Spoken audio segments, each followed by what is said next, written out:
your girl Shy, back again with our sports. Where we do keep an eye on your team, and your team. Now today, I'll be showing love to the people who gets no love, and that is the WNBA.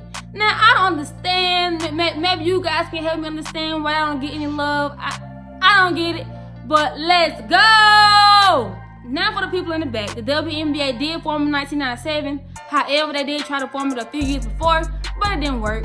They did start out with 8 teams, and those 8 teams did, by the way, consist of the New York Liberty, the Sparks, the Rockets, the Bobcats. Can't forget about the Monarchs. Can't forget about the STARZ, the Washington Majestics, and also you can't forget about the Phoenix Mercury. Now the first 4 championships did come from Houston Comets. That was a team that was added, and with that team you had SHERYL, SWOOPES, you had Cooper, and you also had Thompson. Who could have really beat that team? Now the next 2 championships did come from the LA Sparks. I'm an LA Sparks fan, so let's go Sparks. That championship team, you did have the first African American female to actually dunk the ball, and that is my girl, Lisa Leslie. Now me personally, I did grow up watching basketball, but I didn't become a women's fan until around the early 2000s, and to be honest, I didn't start watching the WNBA till around 2005, 2006. 9 years later, the WNBA have gotten a little bigger. They did add 4 teams, and even though it's got a little bigger, it's not as big as I would like. Now, just to name a few players now that play, you do have CANDACEPARKER. She has the LeBron mentality. She can score, she can get assists, she can get rebounds, she pretty much control the floor. Can't forget about Diana Taurasi do play with Phoenix.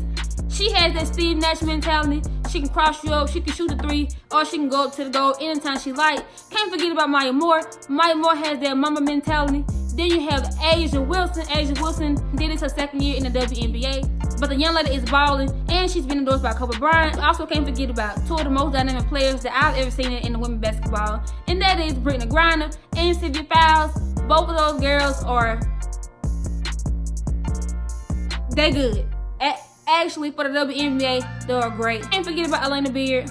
ALANA Beard, she can play defense, she can play offense. She do play with the Sparks. Honestly, she kind of let the Sparks do that thing on offense, and she do play the best overall player on the opposite team. Now, just to get a little deeper, the WNBA players do face a lot of challenges, and one of the big challenges they do face today is that they don't get enough credit. Now, me personally, I don't understand why they don't get enough credit. I feel like each player put their bodies through the same thing that any other male player or any other player that plays any sport. They miss family dinners, they miss family vacations, they have children that they can't be around 24/7. So I don't understand. They also don't get enough credit for things that they do stand up for. For example, the Kaepernick situation. I remember during the All-Star break, during the Star Spangled Banner, either the team was in the locker room or they was kneeling down.